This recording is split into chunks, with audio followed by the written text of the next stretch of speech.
Well, my dad coached here in the early 2000s, so I can remember being an 8-year-old, 9-year-old running around, annoying all of the senior players. That's probably my earliest memory, and then obviously I eventually played juniors here once I got to under 12s. I think it was just playing with my friends. We were really fortunate to have a really tight group that sort of went all the way through juniors and then into the senior program as well. So you got excited after school to come to training because you knew you were going to see some of your mates that you weren't at school with. Once I got to the senior program, Heath Jamieson was massive for me in my development.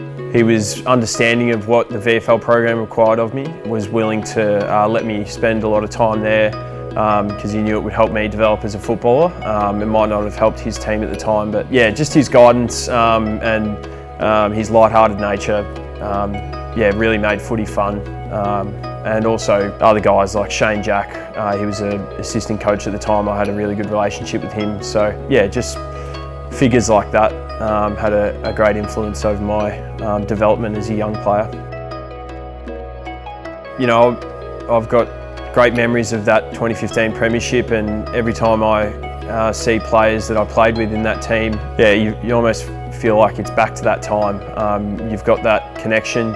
Yeah, it was just great being 18, 19, 20. Thursday nights after training, we'd have to get kicked out of the club because we'd be playing cards so late, you know, and then we all had work or something on the next day, but then it'd be back to someone's house to, you know, play Mario Kart or something afterwards and watch the footy show. So yeah, it's just a great time in my life, and I was lucky to be involved at Joey's, which is such a great family club.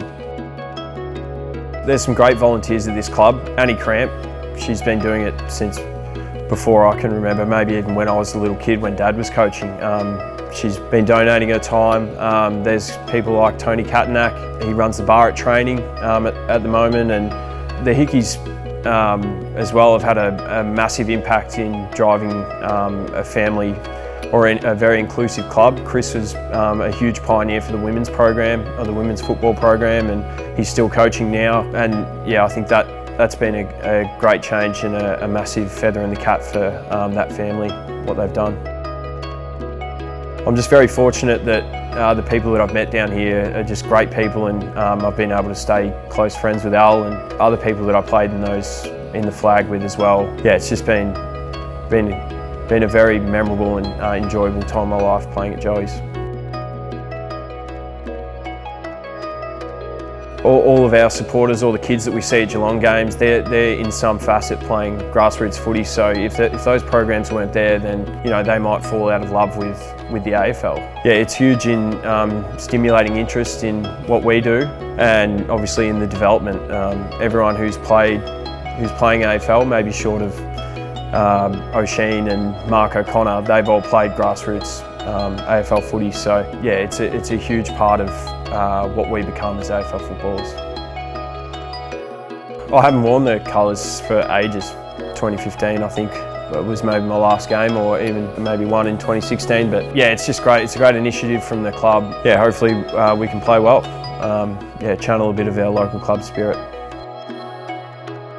Yeah, it's just cool to see all the diverse range of colours, and it just sort of speaks to how everyone's background's different, and you know, it'll mean something different to everyone who pulls it on.